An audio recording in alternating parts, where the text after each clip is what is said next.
ungkapan yang tulus keluar dari hati kami. Sebagai orang-orang yang Tuhan sudah selamatkan, biarlah kami terus mau menyenangkan Tuhan. Kami tahu tidak mudah, khususnya ketika kami menghadapi berbagai tantangan, kesulitan, pergumulan, permasalahan, bahkan penderitaan. Di tengah-tengah keadaan yang tidak mudah itu seringkali kami bukan bersyukur, menyenangkan Tuhan, tetapi kami menggerutu, kami komplain, bahkan kami cenderung menyalahkan Tuhan. Ya Tuhan, tolonglah kami untuk terus bertumbuh, menjadi orang-orang percaya yang terus berjuang menyenangkan Tuhan di semua aspek hidup kami. Dan biarlah kebenaran firman-Mu terus menuntun kami, untuk kami memiliki pemahaman yang benar akan firman-Mu, dan pemahaman itu sungguh boleh mentransformasi hidup kami untuk menjadi orang-orang yang menyenangkan hati Tuhan. Kami serahkan secara khusus waktu pembacaan dan perenungan firman-Mu, Tuhan berkati. Berkati setiap kami, berkati hamba-Mu, pakai menjadi alat di tangan Tuhan. Berkati setiap kami, untuk kami bisa menyimak dengan baik, mengerti yang Tuhan sampaikan. Dan dengan pertolongan Tuhan kami semua dimampukan untuk mengaplikasikan firman itu dalam hidup kami. Kami serahkan waktu ini sepenuhnya dalam tangan-Mu. Dengarlah doa kami. Dalam nama Tuhan Yesus kami berdoa, kami bersyukur. Amin.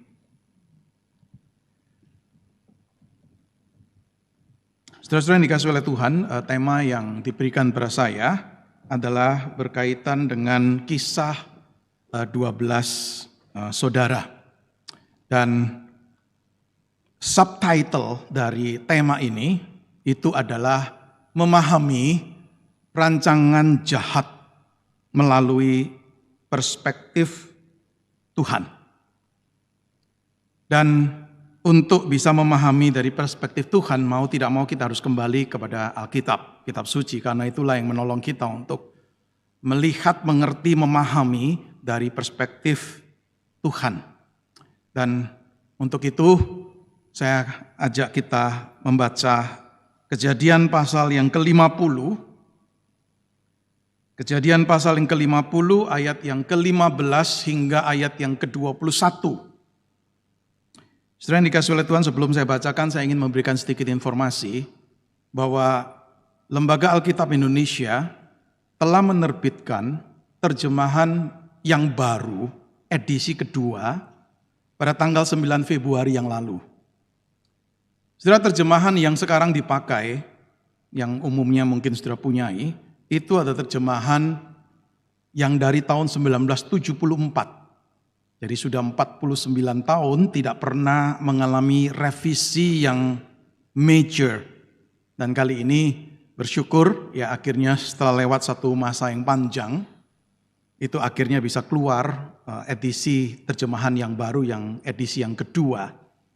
Saya sebagai seorang dosen bidang penafsiran Alkitab sudah menginginkan itu terjadi 20 tahun yang lalu. Dan bersyukur melihat tim yang dibentuk oleh Lembaga Alkitab Indonesia, terdiri baik dari orang-orang Kristen Protestan maupun juga Katolik. Mereka 20 tahun terakhir ini berjuang untuk melakukan pembaharuan revisi yang major untuk Alkitab bahasa Indonesia. Dan akhirnya bisa diterbitkan. Ya, dan saya menghimbau mungkin baik kita secara pribadi maupun gereja, mungkin boleh pelan-pelan beralih ya ke terjemahan baru edisi yang kedua ini. Karena saya melihat begitu banyak perbaikan-perbaikan yang sangat penting sekali, dan ada perbaikan-perbaikan yang menurut saya sangat signifikan, karena itu menolong kita untuk memahami Alkitab itu dengan lebih baik lagi. Maka perikop hari ini, Kejadian 50 ayat 15-21, saya bacakan dalam edisi terjemahan yang baru, edisi kedua, mungkin agak sedikit beda dengan yang saudara punya. Ya. Kejadian 50 ayat 15-21, demikian firman Tuhan.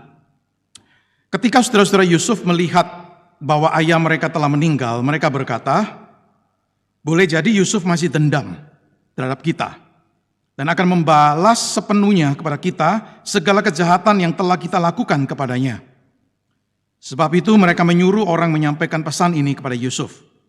Sebelum ayahmu meninggal, ia telah berpesan, beginilah harus kamu katakan pada Yusuf, ampunilah kiranya kesalahan dan dosa saudara-saudaramu, sebab mereka telah berbuat jahat kepadamu. Sekarang ampunilah kiranya kesalahan yang dilakukan hamba-hamba Allah ayahmu. Lalu menangislah Yusuf ketika mendengar mereka berkata demikian kepadanya. Saudara-saudaranya sendiri pun datang dan sujud di hadapannya serta berkata, kami datang untuk menjadi budakmu. Tetapi Yusuf berkata kepada mereka, janganlah takut, sebab apakah aku ini Allah? Memang kamu telah merencanakan yang jahat terhadap aku, tetapi Allah telah merencanakannya demi kebaikan, untuk mewujudkan apa yang terjadi sekarang ini, yakni memelihara hidup banyak orang. Jadi janganlah takut, aku akan memelihara kamu dan anak-anakmu juga. Demikianlah ia menghibur dan menenangkan hati mereka dengan perkataannya. Sudah sampai sedemikian jauh pembacaan firman, yang berbahagia mereka bukan hanya membaca mendengar, tapi yang juga melakukan di dalam kehidupan setiap hari. Saudara, memahami rancangan jahat melalui perspektif Tuhan. Ini tema kita hari ini, dan kalau saya boleh mengubah sedikit, saya ingin tambahkan satu kata, yaitu memahami rancangan Tuhan, merancangan jahat melalui perspektif providensia Tuhan. Ya, saudara, apa itu providensia Tuhan?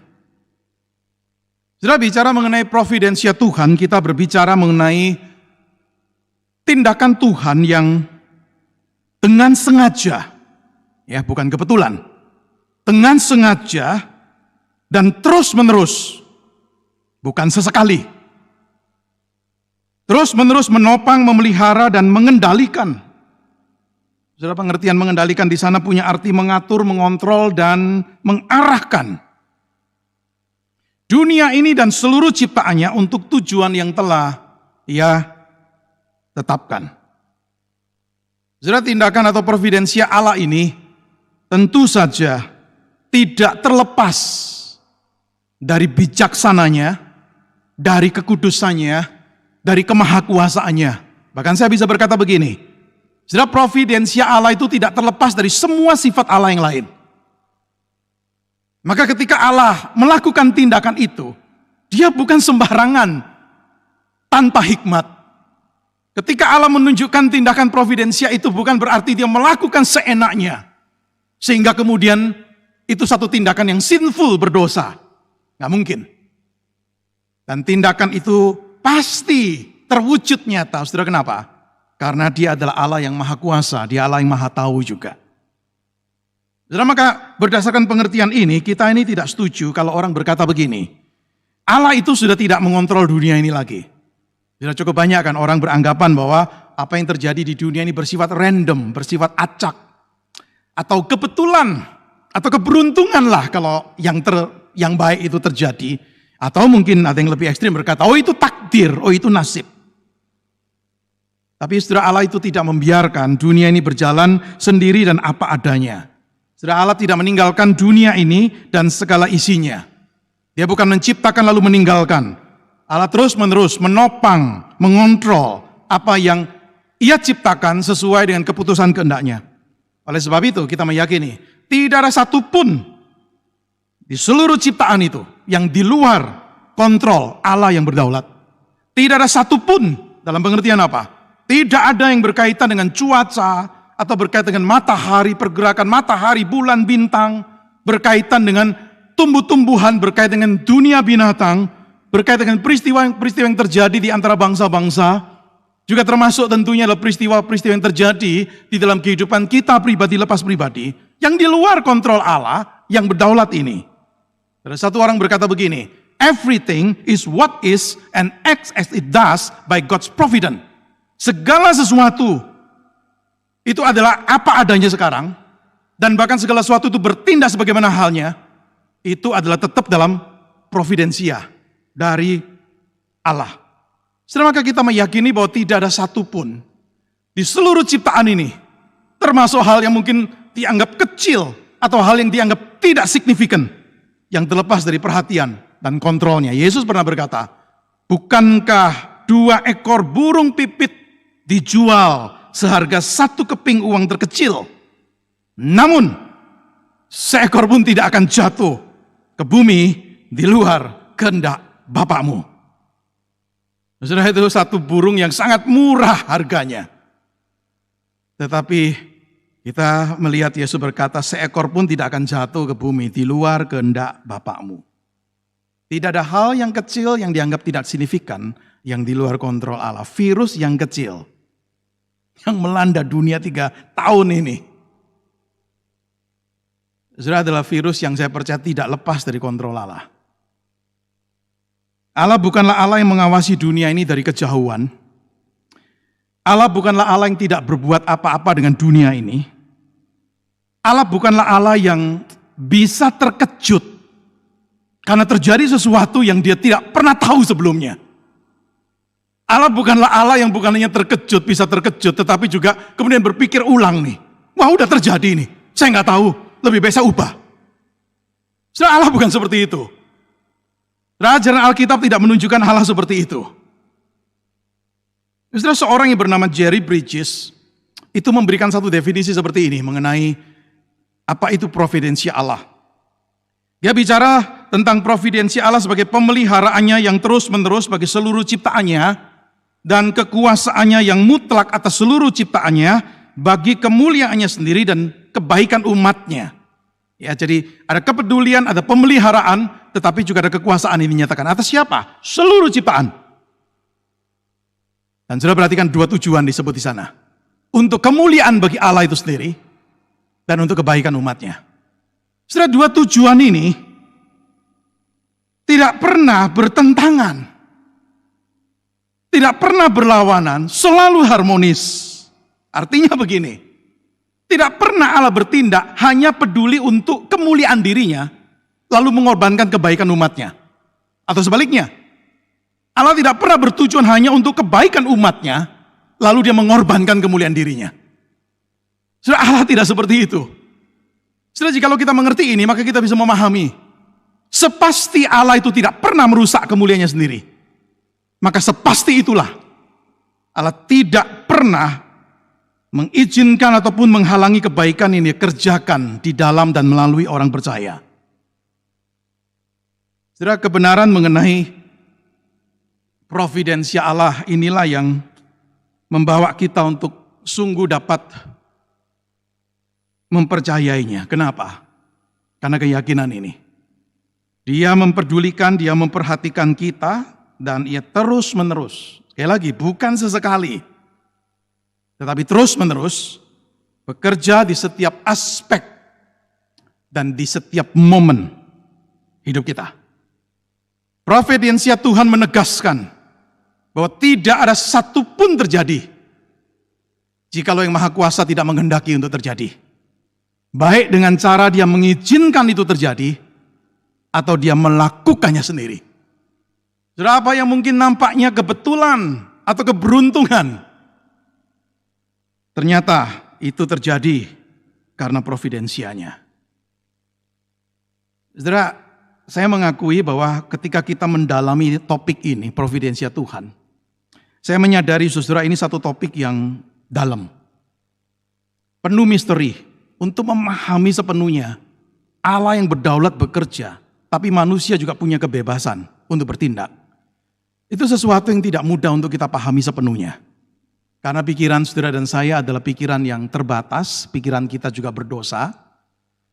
Tetapi yang saya ingin katakan begini, saudara, memang kita tidak dipanggil untuk kemudian dengan tuntas dan jelas dan komprehensif bisa menjelaskan tentang providensia Allah. Saudara, kita tidak dipanggil untuk itu. Yang memang dipaparkan untuk kita, itu kita sampaikan. Tetapi untuk kemudian bisa dengan jelas, dengan komprehensif menjelaskan semuanya, saya percaya is impossible. Kenapa?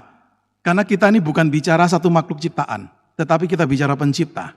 Jelas antara pencipta dengan kita ciptaan, ada satu perbedaan kualitatif yang besar sekali. Maka ciptaan tidak mungkin bisa memahami pencipta itu sepenuhnya, nggak mungkin.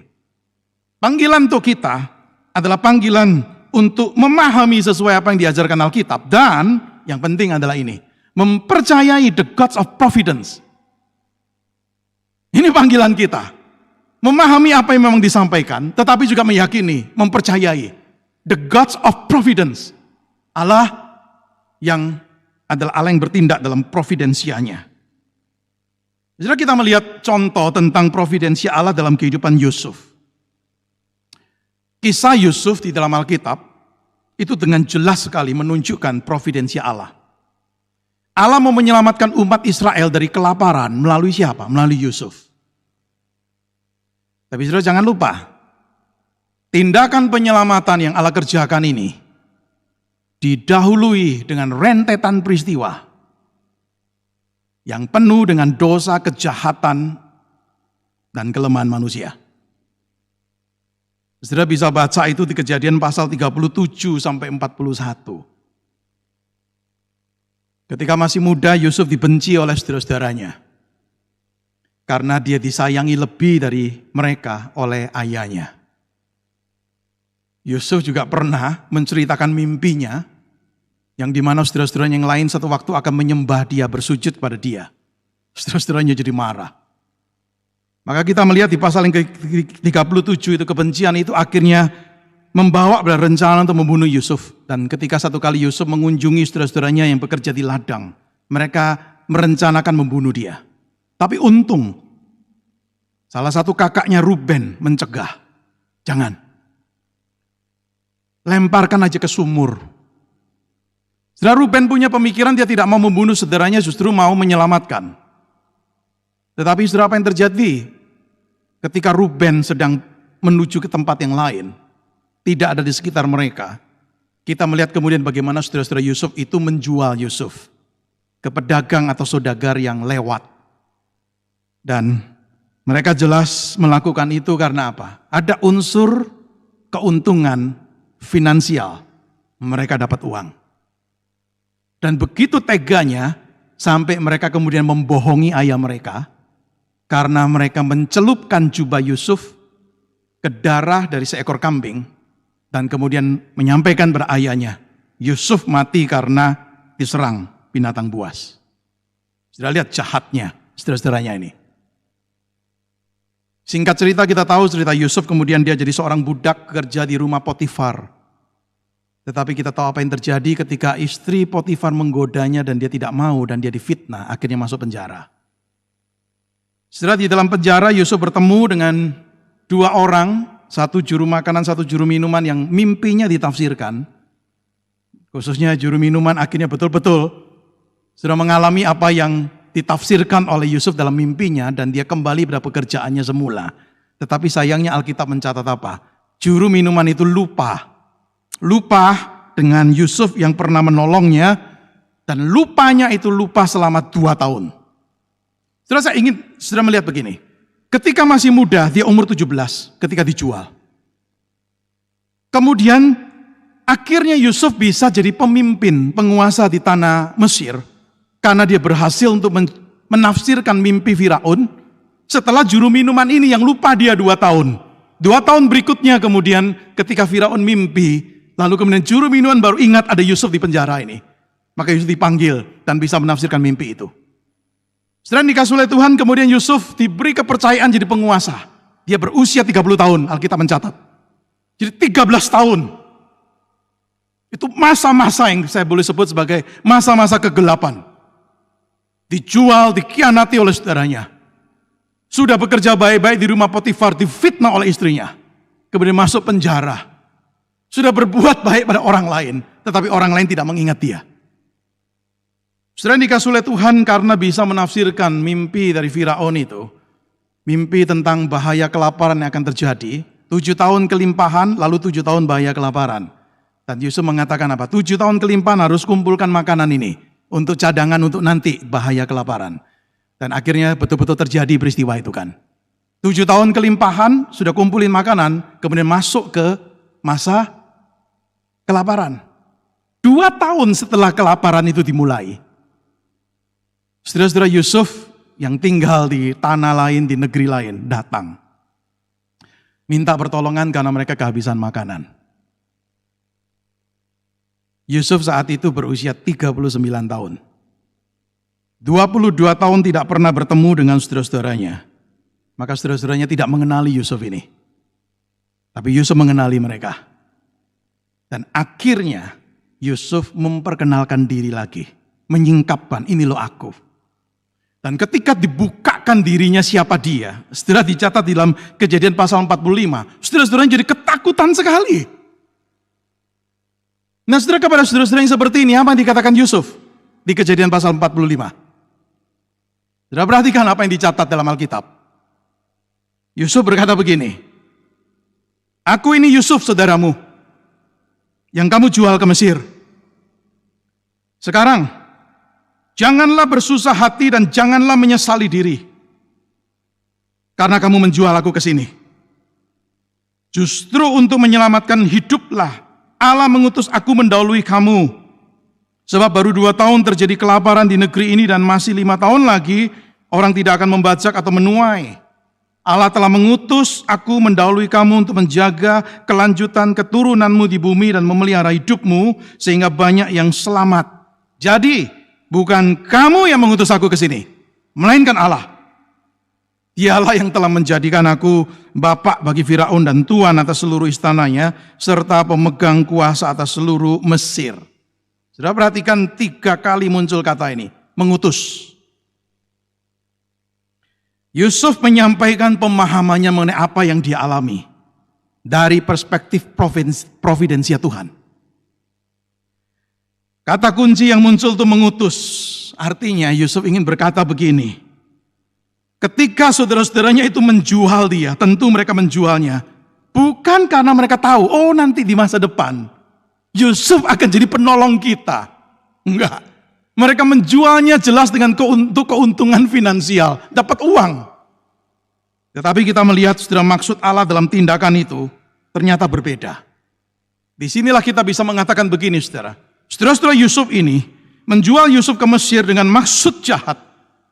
Tetapi sesungguhnya Allah yang membawa Yusuf ke Mesir dengan tujuan untuk memelihara kehidupan umatnya. Atau dengan kata lain, Allah mengutus Yusuf ke Mesir. Melalui apa? Melalui tindakan saudara-saudara Yusuf yang menjualnya sebagai budak. Jadi saudara yang dikasih oleh Tuhan, Kejadian 45 ayat 5 sampai 8 ini harus dipahami dulu. Baru kemudian kita bisa memahami perikop yang tadi kita baca. Saudara, perikop yang tadi kita baca itu menceritakan saudara-saudara Yusuf ini sekali lagi menghadap dia karena ayah mereka sudah meninggal dan mereka ketakutan. Yusuf ini pasti akan balas dendam untuk kejahatan yang mereka pernah perbuat kepadanya. Tapi saudara perhatikan apa yang dijawab oleh Yusuf. Di dalam ayat yang tadi kita baca, ayat 19 dan ayat 20. Yusuf berkata begini, jangan takut. Sebab apakah aku ini Allah? Memang kamu telah merencanakan yang jahat terhadap aku, tetapi Allah telah merencanakannya demi kebaikan untuk mewujudkan apa yang terjadi sekarang ini, yakni memelihara hidup banyak orang. Saudara, Yusuf dengan jujur berkata begini, aku ini bukan Allah. Apakah aku ini Allah? Artinya dia sadar, dia bukan Allah, dia juga bukan pengganti Allah. Artinya saudara Yusuf berkata begini, kalau Tuhan memang mau menghukum, itu haknya Tuhan, bukan hakku. Kalian berbuat jahat, berbuat dosa. Kalau Tuhan mau menghakimi, itu hak sepenuhnya Tuhan. Bukan hak dari aku. Tetapi saudara perhatikan, setelah mengatakan itu, Yusuf ingin untuk perhatian saudara-saudaranya ini, bukan melihat pada dirinya, tetapi melihat kepada Allah yang berdaulat, yang berkuasa atas sejarah manusia ini. Sehingga kemudian Yusuf bisa berkata kepada saudara-saudaranya, memang kamu telah merencanakan yang jahat terhadap aku, tetapi Allah merencanakan demi kebaikan. Saudara, saya coba bayangkan begini. Ketika Yusuf menjalani masa kegelapan itu, penderitaan, difitnah, masuk penjara, saya percaya tentu dia itu bergumul dengan penderitaannya ini. Dan saya percaya juga dia pasti menggumuli arti dari penderitaan itu. Kenapa sih saya ngalami? Gunanya apa? Kenapa saya harus berada dalam situasi seperti ini? Setelah saya percaya dalam masa-masa itu dia tidak mendapatkan jawaban. Tetapi dia mengalami realitas providensia Tuhan. Kenapa? Karena kalau saudara membaca Kejadian pasal yang ke-39, ketika dia ada di rumah Potifar, sebelum difitnah oleh istri Potifar, dikatakan apa? Tuhan menyertai dia. Dan Tuhan yang membuatnya berhasil. Sehingga Tuhannya suka dengan dia dan mempercayakan ini. Banyak hal kepada Yusuf. Begitu juga ketika dia masuk penjara. Di Kejadian 39 juga dikatakan apa? Tuhan menyertai dia. Tuhan menjadikannya dia berhasil sehingga kepala penjara pun mempercayakan banyak hal kepada Yusuf. Artinya begini.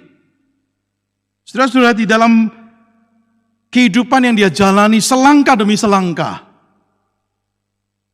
dia itu melihat, mengalami pimpinan penyertaan Tuhan.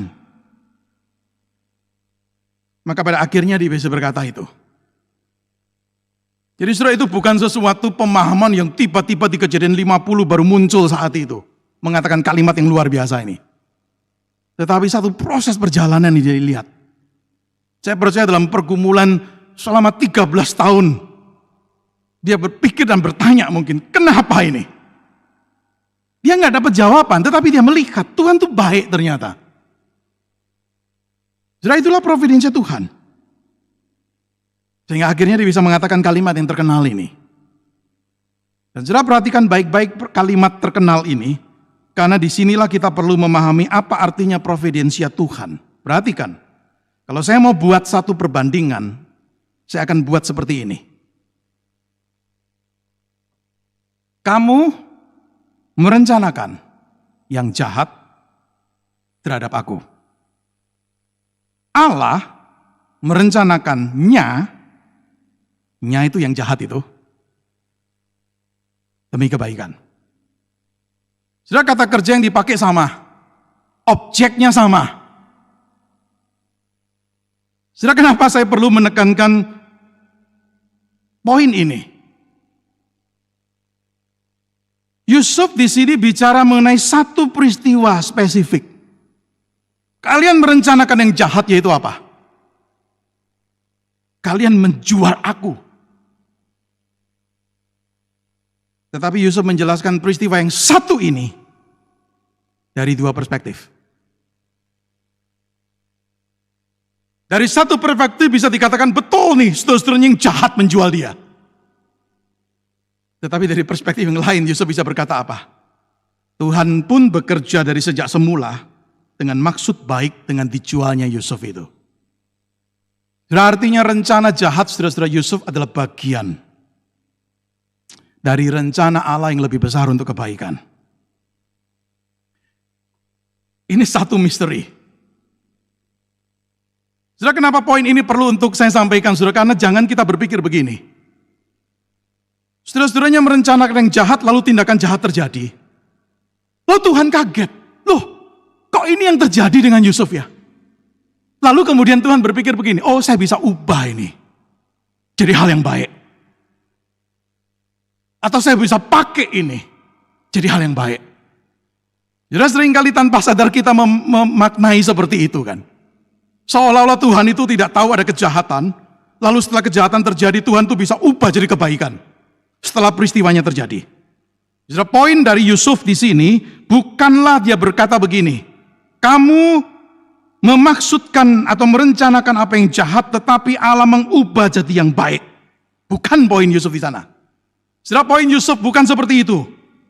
Tapi poin Yusuf ada ingin menunjukkan apa? Saudara-saudaranya itu sadar, tidak sadar, mereka sudah dipakai menjadi eksekutor pelaksana dari maksud Allah. Artinya saudara, ketika mereka itu sedang merencanakan sesuatu, mereka tidak tahu, tidak sadar, ada rencana lain yang tidak seorang pun tahu, rencana yang tersembunyi tetapi pasti bekerjanya. Dan itu rencana Allah. Saya kalau boleh pakai perbandingan sama seperti cerita Natal, ketika Yusuf dan Maria harus ke Bethlehem. Kenapa? Karena Kaisar Agustus memerintahkan sensus. Saudara, ketika Kaisar Agustus memerintahkan sensus, itu hak dia, itu kebebasan dia, itu mungkin kewajiban dia sebagai pemimpin negara. Ayo sensus, dan semua orang harus kembali ke daerahnya. Saudara, Kaisar Agustus tidak pernah terpikir bahwa sensus itu ternyata akhirnya membawa Yusuf Maria kembali kan ke Bethlehem, dan kemudian Yesus lahir di sana. Dengan kata lain, kita bisa mengatakan begini, Kaisar Agustus menjadi unconscious agent, pelaksana yang tidak sadar bahwa dia sedang melakukan satu maksud Allah. Saudara, kalau kita mengerti ini, maka kita setuju orang berkata begini, yang namanya sejarah, history, adalah his story. Itu yang diajarkan di dalam Alkitab. Jadi saudara, maka tidak ada seorang pun, siapapun tuh, saudara-saudara yang jahat, yang bisa menggagalkan rencana Allah ini. Tidak ada orang seperti istri Potifar yang bisa menggagalkan rencana Allah bagi Yusuf. Tidak ada yang namanya juru minuman yang lupa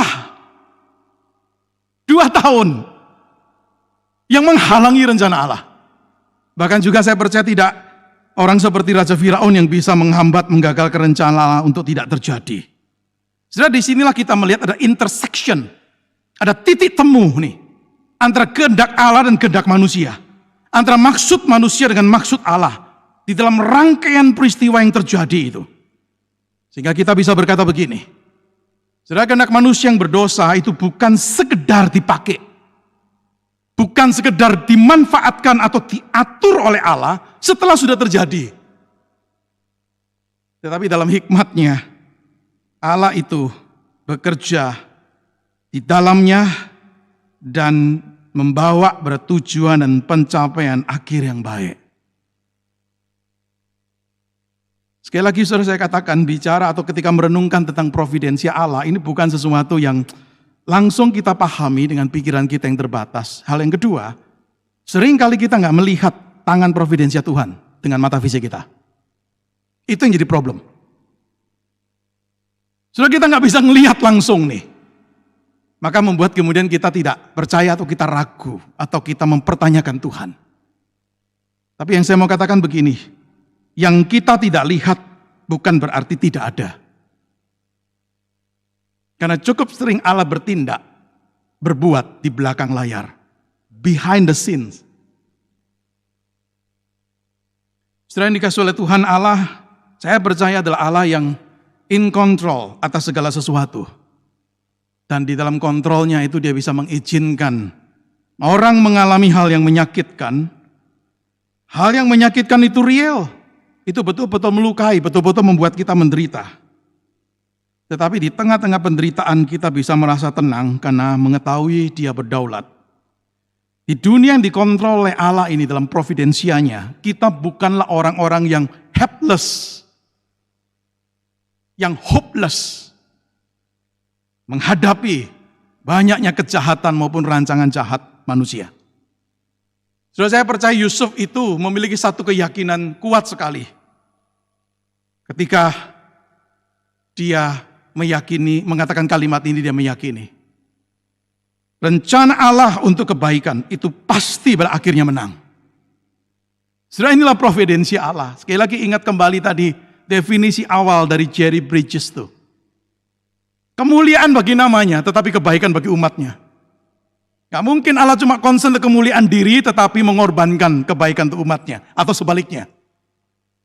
Saudara, kalau kita mengerti Allah yang seperti ini yang diajarkan dalam Alkitab, maka saya percaya saudara kita akan tertolong banyak dalam perjalanan kehidupan ini. Maka disinilah saya bisa mengerti dan bisa memahami kenapa. Ketika saudara-saudaranya datang nih, takut dibalas kejahatan mereka oleh Yusuf.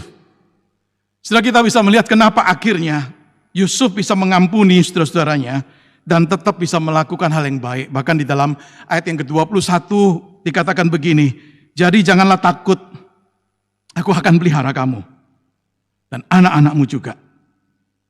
Yusuf menegur, menghibur dan menenangkan hati mereka dengan perkataannya itu. Kenapa? Ketika dia mulai mengerti, ternyata Tuhan itu terus bekerja. Di balik kejadian yang gak menyenangkan ini, akhirnya dia bisa melihat apa? Kebaikan Tuhan. Dan dia melihat kebaikan inilah membuat dia kemudian bisa mengampuni orang-orang yang pernah melukai dia. Saudara, sekali lagi tidak mudah loh. Untuk bisa mengampuni orang yang pernah membuat kita menderita, melukai kita, enggak mudah. Bagi saya nggak sekedar cuma kita melupakan begitu saja. Tapi harus ada pemahaman ini. So, tanpa pemahaman wawasan teologis yang seperti ini, sulit sekali untuk kita itu bisa mengampuni dan berbuat baik pada orang-orang yang pernah melukai kita. Saudara, di dalam Alkitab kita melihat satu contoh yang lain. Bagi saya ini contoh yang jauh lebih agung daripada contoh Yusuf. Yaitu providensi Allah dalam kematian Yesus di kayu salib. Rasul Petrus hari Pentakosta berkhotbah dan berkata begini. Hai orang-orang Israel, dengarkanlah perkataan ini. Yesus dari Nazaret adalah orang yang ditentukan Allah dan dinyatakan kepadamu dengan kekuatan-kekuatan, mujizat-mujizat dan tanda-tanda ajaib yang dilakukan Allah dengan perantaraan Dia di tengah-tengah kamu seperti yang kamu ketahui. Dia yang diserahkan Allah menurut maksud dan rencananya telah kamu salibkan dan kamu bunuh melalui tangan bangsa-bangsa durhaka.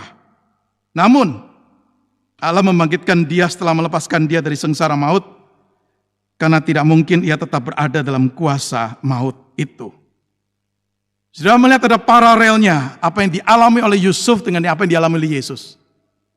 Tapi saudara perhatikan, poin dari Rasul Petrus ketika berkhotbah tentang salib ini, dia cuma bicara satu peristiwa yang sama. Tapi peristiwa yang sama dilihat dari dua perspektif yang berbeda. Orang-orang durhakalah yang menyalibkan, yang membunuh Yesus. Iya. Tetapi dia mengajar kita untuk melihat apa? Jangan lupa, dikatakan apa? Dia diserahkan Allah menurut maksud dan rencananya. Sekali lagi saudara, kita melihat kebenaran penting ini. Jangan kita bayangkan Allah itu terkejut dengan penyaliban. Seolah-olah Allah nggak pernah terpikir, oh Yesus akan disalibkan. Lalu kemudian karena peristiwanya sudah terjadi, sekarang Allah perlu mengubah nih, supaya penyaliban jadi baik. Bukan. Saudara, poin Rasul Petrus adalah menunjukkan bahwa peristiwa keselamatan yang terbesar ini terjadi melalui perantaraan orang-orang jahat yang memakukan Yesus di kayu salib. Mereka merencanakan untuk kejahatan, tetapi Allah merencanakan untuk kebaikan. Kebaikan bagi Yesus melepaskan dari kematian. Tapi terlebih lagi kebaikan untuk saudara dan saya yang diselamatkan melalui kematiannya. Saudara, orang-orang yang memaku Yesus, orang-orang bersalah. Bukan orang-orang yang kemudian kita katakan, oh mereka nggak bersalah, mereka cuma dipakai oleh Tuhan. Bukan.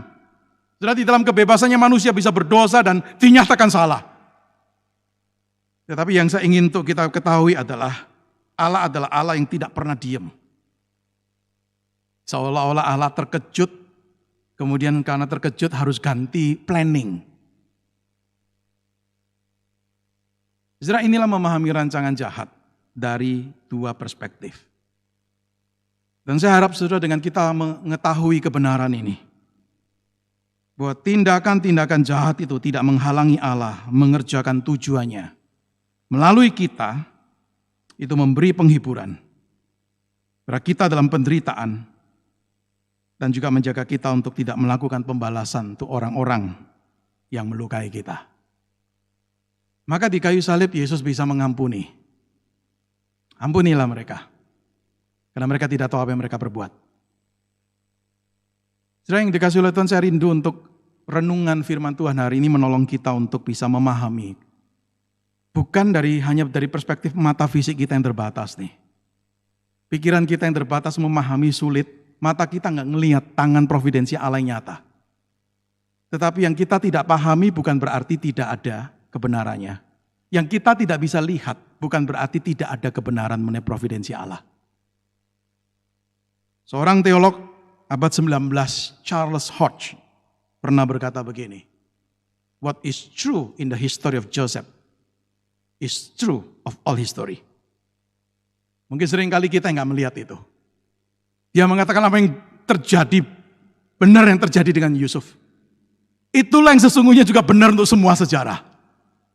Cuma seringkali saudara kita nggak memahami ini, maka kemudian kita bisa menafsirkan, mengatakan, oh ini random, ini acak, oh ini kebetulan, oh ini luck, ini keberuntungan, atau oh ini nasib aja.